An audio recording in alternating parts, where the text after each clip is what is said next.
जय हिंद दोस्तों। आज हम बात करने जा रहे हैं कि थर्मामीटर काम कैसे करता है। तो चलिए सबसे पहले हम लोग बात करते हैं थर्मामीटर काम कैसे करता है और फिर हम लोग बात करेंगे कि थर्मामीटर के अंदर मरकरी क्यों भरा जाता है। तो दोस्तों, थर्मामीटर का जो इस्तेमाल होता है वो बुखार नापने के लिए किया जाता है। बुखार से हमारा मतलब क्या है? बुखार से हमारा मतलब यह है कि हमारा जो बॉडी होता है वो 97.6 डिग्री फ़ारेनहाइट पर सही तरीके से काम करता है। जब हमारे बॉडी का टेम्परेचर इससे ज्यादा हो जाता है तब हमें डिस्कम्फर्ट महसूस होता है, हमारा बॉडी का सभी ऑर्गन सही से काम नहीं कर पाता है, हमें वीकनेस महसूस होती है और हमारा बॉडी का टेम्परेचर बढ़ जाता है। तो किसी भी इंसान को बुखार है या नहीं है, तो इसके बीच का जब डिफरेंस पता करना होता है तो इसके लिए जिस डिवाइस का इस्तेमाल किया जाता है उसे हम लोग बोलते हैं थर्मामीटर। तो सवाल ये उठता है थर्मामीटर काम कैसे करता है। तो थर्मामीटर को किसी भी इंसान के मुंह के अंदर या आर्म पीट में लगाया जाता है। उसके बाद क्या करता है, ये बॉडी के एग्जैक्ट टेम्परेचर को बताता है कि बॉडी का उस समय तापमान कितना है जब थर्मामीटर को लगाया गया। जब थर्मामीटर का रीडिंग 98, 99, 100 या 100 से ज्यादा बताता है तब हम लोग समझ जाते हैं कि बॉडी के अंदर बुखार है, बॉडी का टेम्परेचर ज्यादा है, तो बॉडी सही तरीके से फंक्शन नहीं कर पाता है। थर्मामीटर के अंदर क्या होता है? तो थर्मामीटर के अंदर जो होता है, थर्मामीटर के अंदर होता है पारा। पारा का मतलब होता है मरकरी।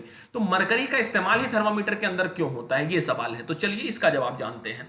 तो होता क्या है कि मरकरी जो होता है एकमात्र नॉन मेटल होता है जिसका कि जो कि लिक्विड स्टेट में पाया जाता है।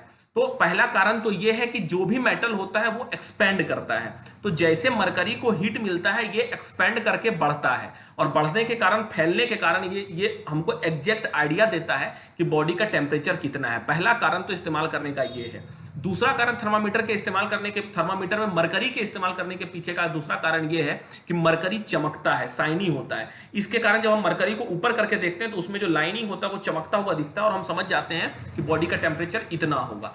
तीसरा रीजन तो थर्मामीटर के इस्तेमाल करने के पीछे का है, वो तीसरा रीजन ये है कि जो मरकरी होता है वो चिपकता नहीं है। ठीक है, ग्लास के अंदर, मरकरी के ग्लास के अंदर जो होता है, मतलब शीशा के ग्लास के अंदर जो मरकरी होता है वो चिपकता नहीं है। तो यही कारण है कि मरकरी का इस्तेमाल करते हैं। अगर चिपक जाएगा तो फिर अमाउंट ऑफ वेस्टेज होगी और फिर हम सही तरीके से एग्जैक्टली पता नहीं कर पाएंगे कि कितना बुखार है। तो ये कारण ये भी होता है मरकरी के इस्तेमाल करने के पीछे। ठीक है, तो आपको समझ में आ गया होगा कि थर्मामीटर के अंदर मरकरी का इस्तेमाल क्यों किया जाता है। अगर थर्मामीटर के अंदर मरकरी का इस्तेमाल क्यों किया जाता है और ये पूरा वीडियो आपको समझ में आया हो तो वीडियो को जरूर लाइक करें और लोगों तक शेयर करें और चैनल को जरूर सब्सक्राइब कर लें। बहुत बहुत धन्यवाद।